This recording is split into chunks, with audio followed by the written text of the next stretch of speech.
Hello? Um, sorry, hindi ko alam na meron na pala. Good morning sa lahat.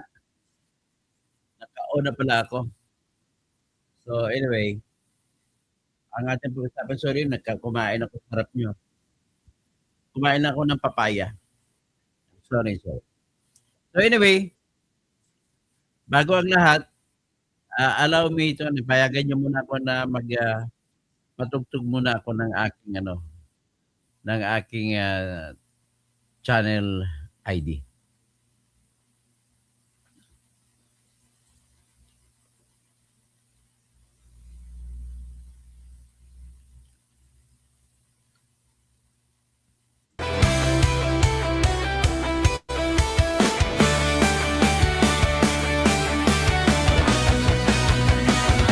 Sa Pilipinas, kilala ang tindi. Hindi kayang bayaran ni numan ang kanyang prinsipyo. Kapag may inaapi, siya ang nariyan. Kapag may bayaran, siya ang hadlang. Hindi siya tiklop sa pananakot ng iilan. Hindi siya alila ng sino mang mayaman. Kung ang kapangyarihan nila ay inaabuso, hinahawi niya yan mano-mano. Kapag ang taong bayan ang nasasakal, siya ang unang sumusugot, tumatagal. Hindi pera ang sukatan ng halaga, kundi kung sino ang lumalaban para sa masa. Totoo kasing tirador, totoo kasing tirador, kakampi ng naaapi, kalaban ng sakim na mandarambon. Totoo kasing tirador, totoo kasing tirador, hindi kayang bilhin ang puso niyang matibay.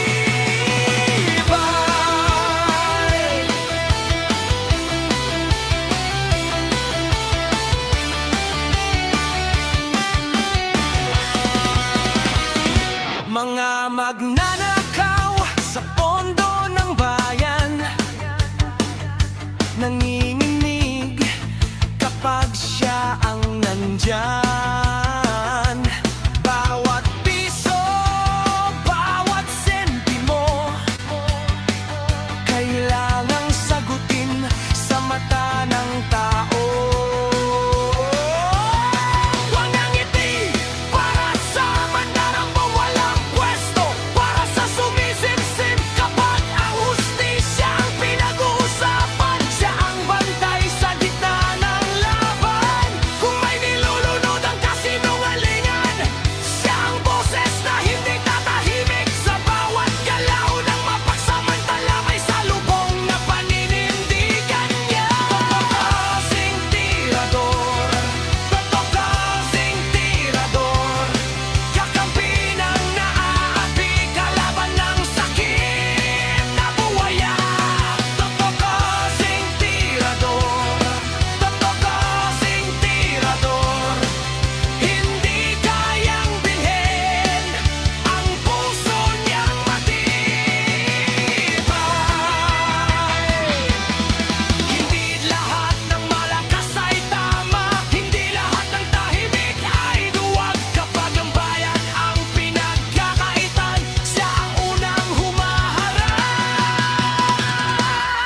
Totoo kasing tirador, totoo kasing tirador, kakampi ng naaapi, kalaban ng sakit na buwaya. Totoo kasing tirador, totoo kasing tirador, sa taong bayan nagkatayo, hanggang dulo ang paninindigan.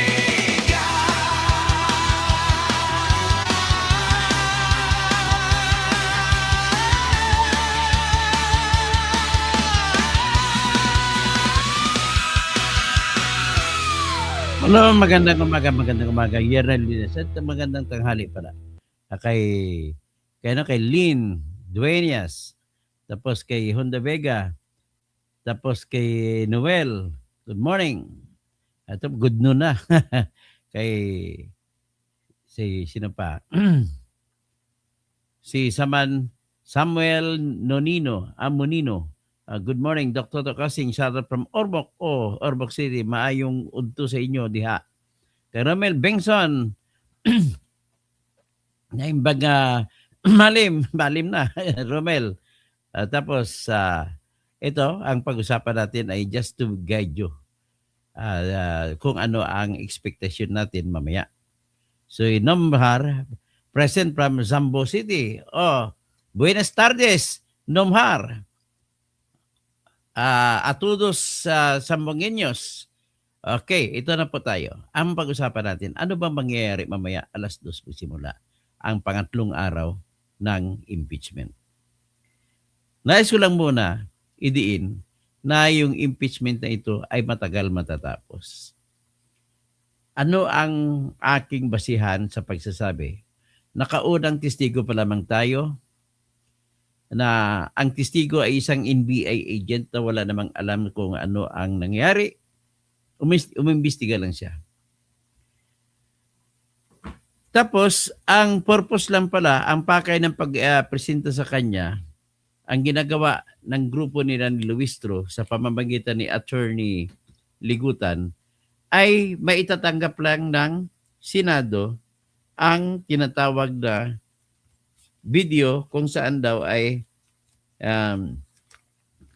nagmura si Sara at nagsabi na nag-utos na siya para kumuha ng card killer para papatay kay BBM, kay Lisa, at saka kay si Martin Romualdez. At ang sinasabi, kung papatayin siya, nila ni BBM, nila ni Lisa, nila Tambi, kung papatay siya, kailangan patayin niya sila ni BBM. At sabi pa niya, sa hard killer na kausap niya, ay huwag niyang lubayan hanggat mapatay. So, ang tanong ng bayan, yung salitang bang yan ay dapat bang tanggalin ang Vice Presidente? Hindi ba pwede mong sabihin na isa yan ay self-defense? Bakit? Kasi nung una, ang nangyari dyan ay sinabi lang ni Sara yan sa bilang sagot sa tanong ni Princess Maui na vlogger na sinasabi kay Sara parang kung ano ang gagawin mo sapagkat may balita kami na mayroong Operation Romanov. Ang Operation Romanov ay ubusin ang lahat ng lahi ng mga Duterte. Ang Operation Romanov po ay nangyari sa Russia, si King Romanov o kundi nga Tsar Romanov. Nung nanalo ang mga rebelde sa Bolshevik Revolution, ay pinapatay niya na si Romanov, asawa ni Romanov, lahat ng anak ni Romanov at mga apo. Ganun po nangyari. Ganun kalupit. So, in reaction to that, at isa pa na inis na si Sara na lagi siyang tinitira. At may intention dahil sa pati pagnanakaw sa pundo ng bayan. At higit sa lahat, para maprotektahan, so parang kung ako lang tanongin niya, bluff lang yun ni Sara. Nasabi para hindi itutuloy ang pagbanat sa kanya ay parang naging bluff lang sa kanya. Okay? So, kung bluff lang sa kanya, para naman takutin din sila ni Bong. Sa totoo lang, pananakot din yun. Sila ni Bongbong na huwag natin ituloy ang ating balak na ipapatay si Sara at saka lahat ng mga Duterte. So para iyan ang paraan na karapatan naman ng kahit sino ang tinatawag na self-defense. So para hindi matutuloy self-defense, nagsabi siya ganun, para ka lang hinabol ng aso. Kaya kunwari ka may baril ka at mabarilin mo yung aso, kunwari may pamalo ka para bumalik ang aso. Parang ganun lang yan kasimple. Hindi naman yan sinabi sa isang okasyon na lumabas at wala man lang provocation, ay nagsalita ka na kagad. So, yan po ang sitwasyon. Kung ako tanungin ninyo, I hope so, naintindihan nyo naman ang aking sitwasyon. Kung sa pag-intindi ko at alam ko ang pangyayari, para magiging grave threat naman yan, may tinatawag po tayo na sa larangan ng mga abogado, ang tinatawag namin dyan ay mens rea. Ano po yung mens rea? Ang mens rea po ay isa po siyang sitwasyon na kung gumawa ka ng krimen, alam mo naman na mali, ginawa mo pa. Kagaya ng alam na alam ng kahit sinong tao ang pagpatay ay mali. So, ginawa mo pa. So, yan po ang mens rea. So, kay Sarah, ang pananakot ba na yun na ang feeling niya para mapigilan yung planong o balak na pagpapatay sa mga Duterte ay yan ang ginawa niya na pangkontra? Sa tingin mo kaya, alam ba ni Sarah na mali yan o hindi? Kahit abogada siya. Sa panahon na yun, kahit sinong tao mag-isip, ano kayang gagawin ko para matigil yung pag-atake sa akin? Alalahanin niyo po, may grave threats din siya. Sabi niya, at marami na rin nagsasabi, di lang siya, galing sa grupo ng mga BBM. Kasi galit sa kanya at nakita niya si Romualdez, gusto maging presidente, gusto siyang i-eliminate. Dali lang, sagutin ko lang to. Andiyan na sa account mo, ha?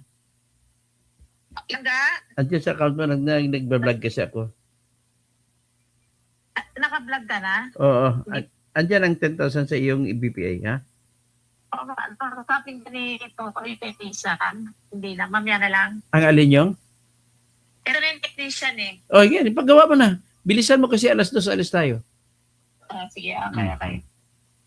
Yun, tumawag lang ang asawa ko kung pagawa ang cellphone ko. So, I hope so naintindihan mo ako sa ganung punto.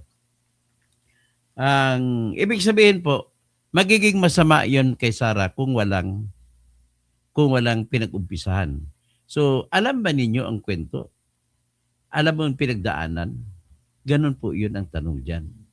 So, mais ko lang din sabihin na nagdesisyon po si Justice Amy Lazaro Javier sa isang kaso na grave threat na nangyari po sa Cordillera. At ang desisyon na yun ay ang kwento ganito. Hindi ko na babanggitin ang pangalan. Pero hindi pwedeng banggitin. Ang pangalan na po ng akusado ay si Pedrito Garma E. Miguel. At ang kaso niya po, sila kasama niya kapatid niya, ay merong isang grupo doon sa Municipality of Gataran na hinabol nila yung grupo na kumuha ng mga isda sa kanilang palayan. Alam mo yung isda sa palayan sa probinsya? Yung mga hito, mga dalag sa palayan mo makukuha. Nagnakaw ng isda. Hinabol nila ngayon at yung mga nagnakaw. At sinabihan ng hinahabol, sinisigawan, na sinabi, tao kami, sabihin ng pangalan, si Juan de la Cruz. Tao po kami ni Juan de la Cruz. Ang sabi naman ni Garma, wala akong pakinang kung tao ka ni Juan de la Cruz, papatayin ko yan kung hindi kayo kung hindi nyo ibabalik ang isda na kinuha. So, ibig sabihin may kondisyon. Papatayin si Juan de la Cruz kung hindi isasauli ng mga tauhan ni Juan de la Cruz ang isda na kinuha sa palayan, yung hito at saka dalag. Tanong, dapat mang guilty dyan si Garma? Pedrito Garma E. Miguel. Ang sagot ng Supreme Court, mali ang RTC, mali ang Court of Appeals. Ang tama ay wala pong grave threat dyan. Bakit? Wala po doon sa lugar na yon si Juan de la Cruz. Ang mga tauhan lang ni Juan de la Cruz ang nandoon.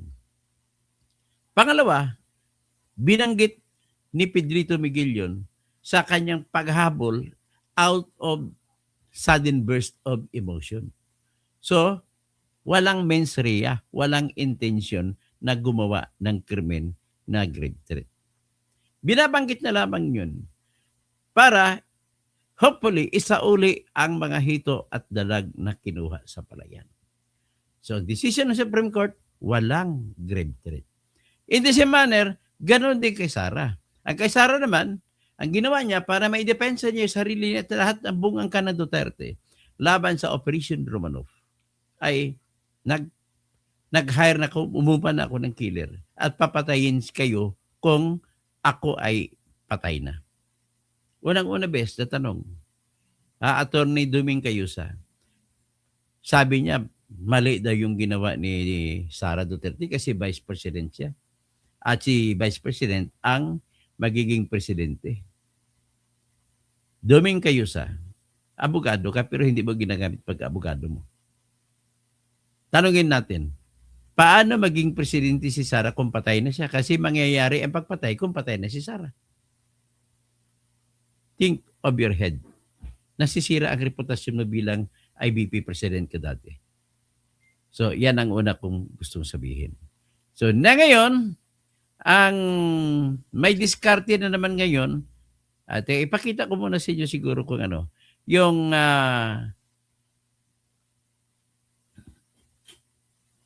asa ba yun? Sa pag-object ni Attorney Narbasa na abogado ni Sara doon sa ginagawa ni Ligutan. Frankly speaking, ang ginawa po ni Ligutan ay okay naman na ipresenta niyang gusto niya mangyari. But the problem, Ben Reclamador, is this. Yung dapat gagawin niya sa loob ng 30 minutes ay nagawa niya sa loob ng 4 hours.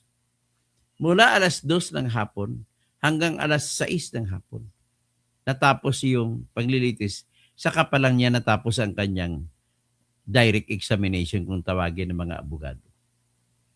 Tapos, ang produkto niya, pagkatapos ng presentasyon niya, ay maipatugtog lamang sa screen yung pagbumura ni Sara, number 1.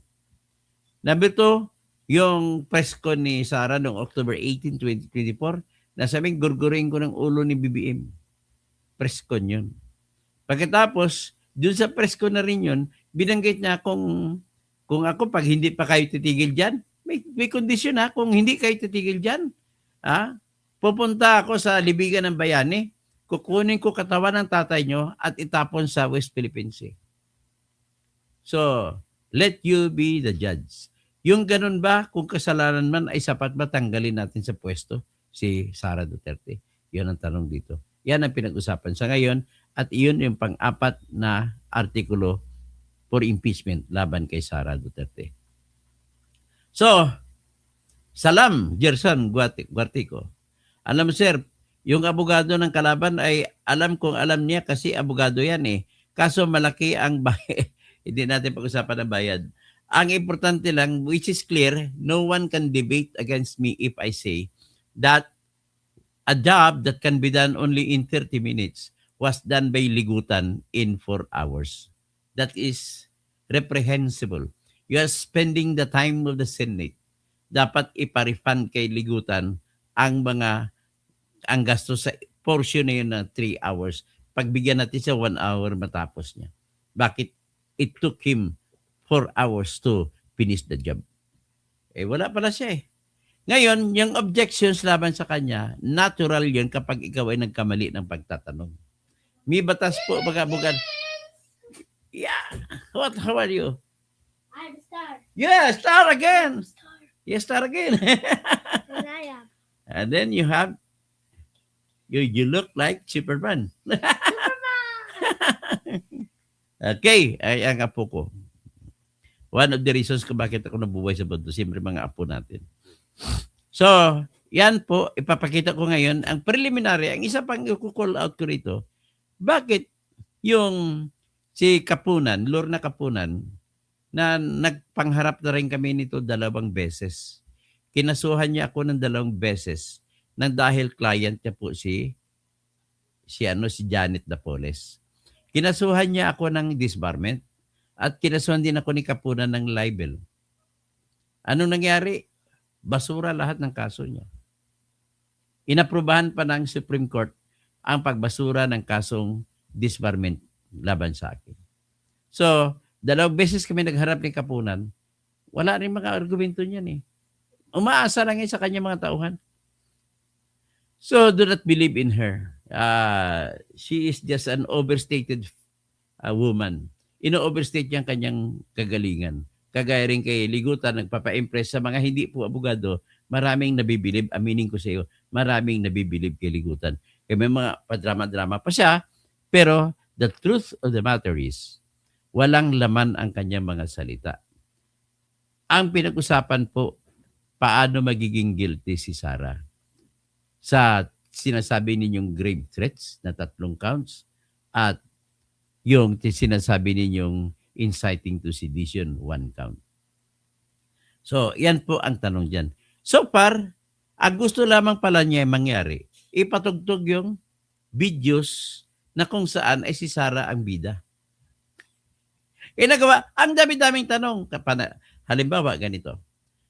Gusto ko ipresenta kung akong abogado na yon, ang tanong ko sa investigador ng NBI, number 1 question, ikaw dito ay pinaupo para tumistigo. At ang kaso natin pinag-usapan natin ay si Sara Duterte impeachment.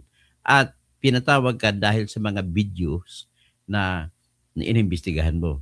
Pwede mo ba muna sabihin ano ba yung mga videos na inimbestigahan mo? Yun. Bagitin niya, November 23, 2024 na video, October 18, 2023 na video, at saka isa pang video, hindi ko maalala yung petsa.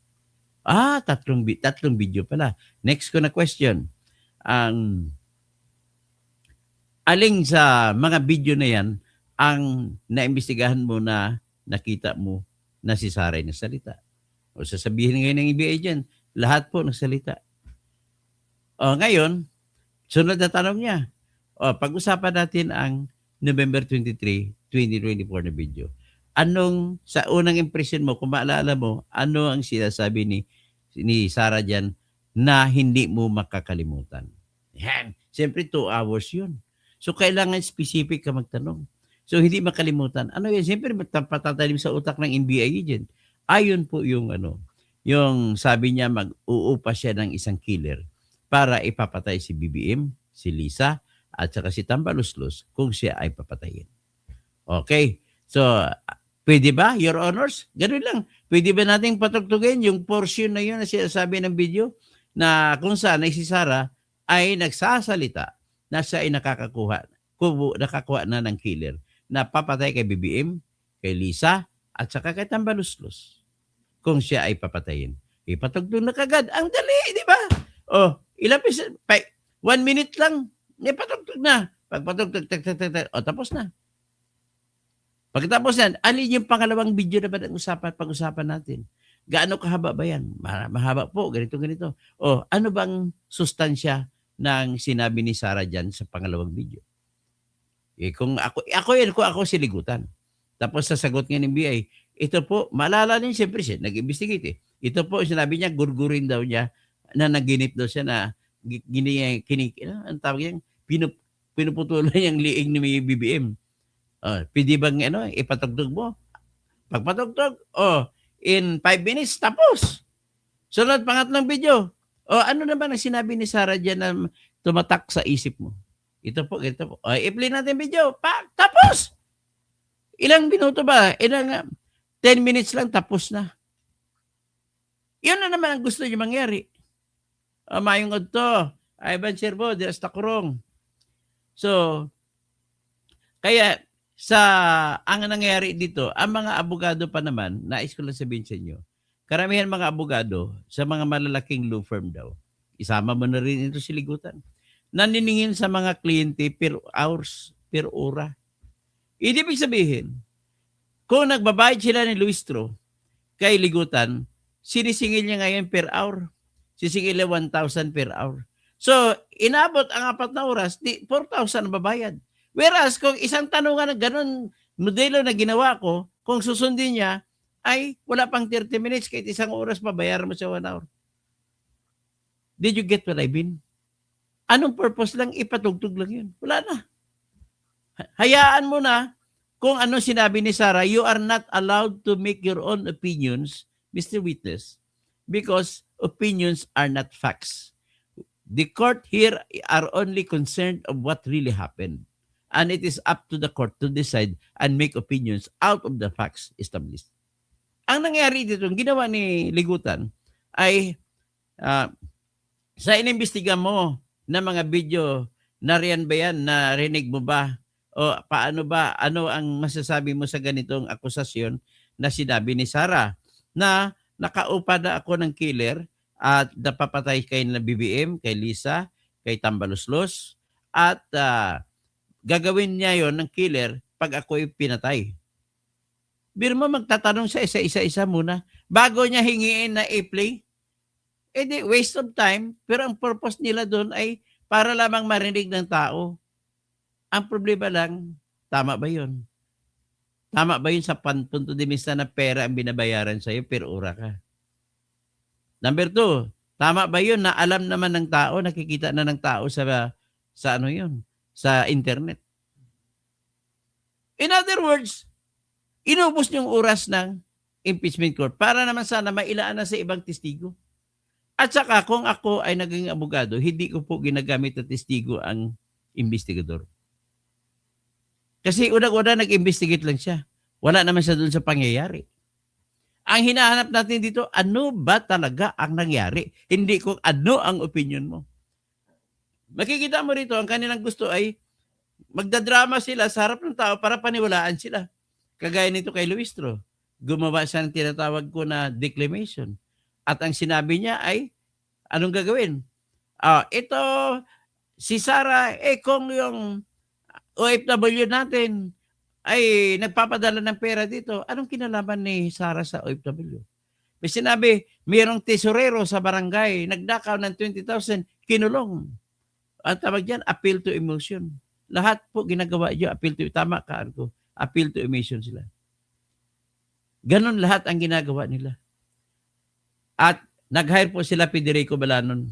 May kilala akong Emmanuel Balano na abogado, na kamag-anak mo, taga Butuan. Nakalaban ko rin yun. Ginasuhan niya, natalo ko siya, hindi siya nanalo sa akin. Taga Butuan na si Balano. So, in short, siguro naintindihan nyo na ibig sabihin, wala nang paligoy-ligoy pa. Ang ginawa ninyo, gumagawa kayo ng drama para may pakita nyo sa tao na masamang-masama si Sarah sa pamamagitan ng opinion niyo. Ito naman si Lawrence Defensor, ang layo niya kay tita niya. Layo niya kay Miriam Defensor. Ang sasabihin niya, nagkwento tungkol sa yung pamamaril ng estudyante sa Tacloban. Anong kinalaman ng estudyante sa Tacloban sa kaso ni Sarah? Ganun ho, kasimple. Besides, kung ako naman gusto ko lang dadalihin si BBM, magkikwento ako na si Ferdinand Marcos Sr. ay hindi anak ni Mariano Marcos. At ipakita ko mukha ni Mariano Marcos at mukha ni Ferdinand Sr. Uncalled for, di ba? Walang kinalaman sa issue. Pero ang totoo diyan, talagang ibang mukha ni Mariano Marcos. Gwapo siya, talagang Pilipino ang hamis, ang hugis. Si Ferdinand naman, inchik. Di ba? Pero ayaw kong gagawin yun dahil walang kinalaman sa kaso yun. On the point of relevancy and materiality to the case, those matters should not be allowed. Ang problema, hawak nila si Chis Escudero sa aliig. Kaya pinapayagan ni Chis Escudero ang lahat ng political gimmicks ginagawa nila. Anyway, ang mamaya, pagkatapos ko ipapresenta yung sasabihin nila, ay dahil kung sasabihin sa inyo, bantayan ninyo, sigurado ako, ang daming pasabog na mga counter na tanong on the same witness na gagawin ni Attorney Narbasa na tingin ko, hindi ko nakamali, ay apo ito ni Chief Justice Andres Narbasa. Okay. So, ngayon, ang nais ko lang sabihin, ipakita ko sa inyo ay si Kapunan. Mali po yan, hindi mo pwede tawaging testigo ang isang akusado sa krimen o sa impeachment kasi ang impeachment parang criminal case. Hindi mo pwede tawagin ang akusado na magiging testigo mo laban sa akusado. Ang tawag po dyan ay self-incrimination. Nakasaad po sa ating konstitusyon that there is such a thing as right against self-incrimination. Hindi mo pwedeng kukunin ng isang akusado para magsalita sa laban sa kanya. Pwede mangyari yan po sa mga civil cases lamang. Pero when it comes to criminal cases, hindi po pwede magamit. Kaya, kabulukan na naman, kagbubuhan na naman ni Kapunan na ipatawag daw niya si Sarah maging testigo nila laban kay Sarah.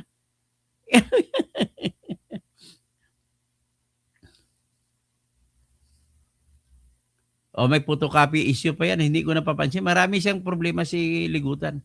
O ito, iparinig ko muna sa inyo yung ano, yung sinasabi ng mga prosecution bago nagsimula. Andiyan makita mong dramatics nila. At yung objection, isang bagay na punto na to na nagmukhang Now, in what particular portion of the subject video did the respondent utter that she already contracted a person bagal mo salita. to kill Sa pagkamagalan niya, The President- maraming oras na magamit. the First Lady and the former Speaker? Are you done? Objection? Objection, Your Honor. Wow. Kindly state objection, Counsel for Response. Your Honor, the question is misleading. There was no mention anywhere before that the video mentioned that the killing of the president. Yeah, there's no mention in any testimony earlier. There's no mention that video. Your Honor, again, with all respect, the records will bear.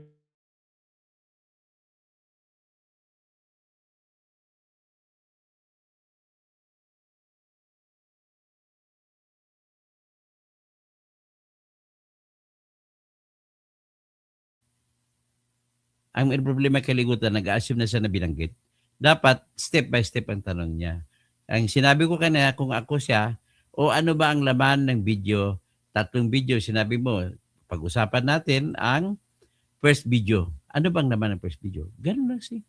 Pag sinabi niya, anong laman naman ng pag-usapan natin ang pangalawang video, anong laman? Anong sinabi ni Sarah? Number 3, pagkatapos siya matanong niyan, ay ano ang sinabi? Pag ako naman nagtanong siya anong sinabi, haharangan ko na yon. Sabihin ko lang the best evidence of what was said is the video itself. So let us play the video. Ganun lang kasimple para mabilis. Ang problema is, pinapatagal-tagal mo pa. Crazy Brook, Dr. Kasim, very slow ang abogado na it's wasting time. Tama, it's the correct and the most precise description of him. He was wasting time. Pinatagal niya pagsalita. Si Ben Recommendor, hindi yun ibig sabihin ng photocopy. Ang photocopy po, hindi po yun matatanggap ng photocopy. Hinayaan lang ni Chis Escudero yun. Sapagkat, in the final analysis, mag-usisain din ulit yun. Kaya huwag kayo maniniwala sa mga kwento na ang photocopy tinanggap. Hindi po. Papayag ka ba? Iko-convict ka dahil sa Xerox? So, Tudula, Silades, maayong unto, attorney. Nagtanaw diri sa Davao. Okay, maayong unto po sa inyo. Argo, denied si Kapunan o denied si... Tama, si Roblex, Dr. pasok na ba? Betrayal of public trust. Ang dami, wala pa. Hindi naman makapasok. Unang-una, hindi pa nila natatapos. Iunang testigo pa lang sila. Bullshit, walang, okay. Ophelias Taipan. Ang pakay nila, sisirain. Talagang sisirain. Gusto lang ipatugtog at sisirain si Sarah. So, yan lang isang example na ito papakinggan natin yung si Kapunan na binara siya ni Chis Escudero. Although hindi ako conforme kay Chis, umpisa natin. Of the presiding Senator Judge, I am not presenting the witness today, but I would like, with your permission, Your Honors, to manifest a query that we request be addressed by this honorable court presiding judge to the defense. The lady may proceed.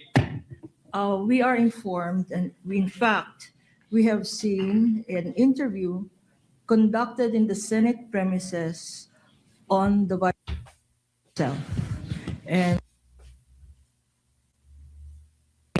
that she is expecting a bloodbath and a bludgeoning, but she will not. Her head may be blooded but unbowed. My respectful query, Your Honor's pleas, which could be directed to the defense counsels, is if the Vice President is in the premises, does she intend to appear personally before this impeachment court? And that is preliminary to another manifestation that I would like to make.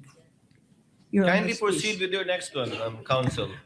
Because the chair is not yet sure if it will even address this to the counsel for respondents or will simply answer the query of the counsel for respondents. This is relevant to the presentation that we will be making this afternoon, Your Honors. This court will recall your own statements, Mr. Presiding Judge, that on Tuesdays, every Tuesday of every week, that the prosecution must indicate who the witnesses they intend to present before this court Ano po? will be. This is to enable the impeachment Ano ba paulit-ulit pa siyan? Dapat hindi ka narinig. Sino ka ba para mag-lecture? court to issue, when appropriate, and if deemed necessary, a subpoena for such witness. And that is my query this afternoon, because an presentation of witness on the first article that we will be presenting, which is grave threats and acts of sedition, Your Honor. One of the key witnesses, hostile, albeit hostile, would be the Vice President. And therefore, if we can Gusto niya ipresenta si Sara para patunayan ang kaso nila. Ano? Hello? inquire if it is her intention to again appear in the premises of the Senate, because we are already respectfully informing this honorable court that we will manifest that we will have a written request for her presence in connection with this article on grave threats, Your Honor. That is the relevancy of my manifestation.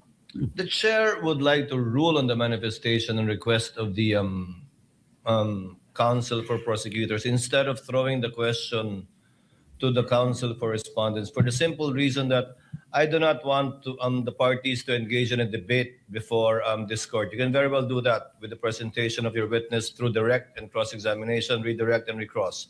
To answer, the impeachment rules do not mandate nor require the respondent to attend any hearing or trial of the impeachment court. Whether she was in the building earlier or arrived after, it is totally up to the respondent, because from the point of view of the court, she is represented in this court through her counsel already.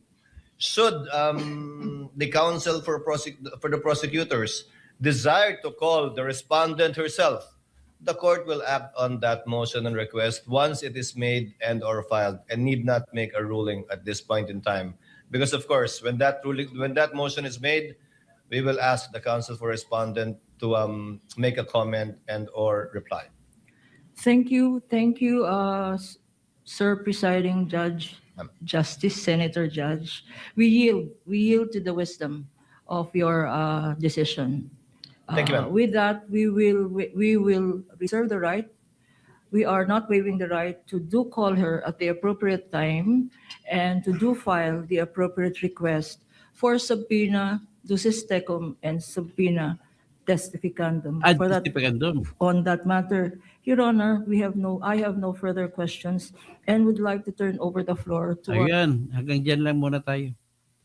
So, ibig sabihin po, bawal po na tawagin mo kapag criminal case, hindi kaya impeachment case, bawal po para ipatawag mo ang akusado na maging testigo laban sa akusado. So, yan po ang ating ngayon. Tapos mamaya, 2:00, bantayan niyo po, ilalive ko. At bantayan na lang ninyo kung paano lalamutakin ni Attorney Narbasa yung the same NBI agent na testigo na ginawang testigo ni Ligutan. Kung ako magpresenta, 30 minutes lang, tapos na. Kay Ligutan, umabot 4 na oras bago matapos yung tanungan. So, yan po, hanggang dyan at magandang tanghali po sa lahat. At tayo ay magbantay po. Mamaya, magla-live ako at para ipakita sa inyo kung anong tama at anong hindi tama. Magandang hapon po sa inyong lahat.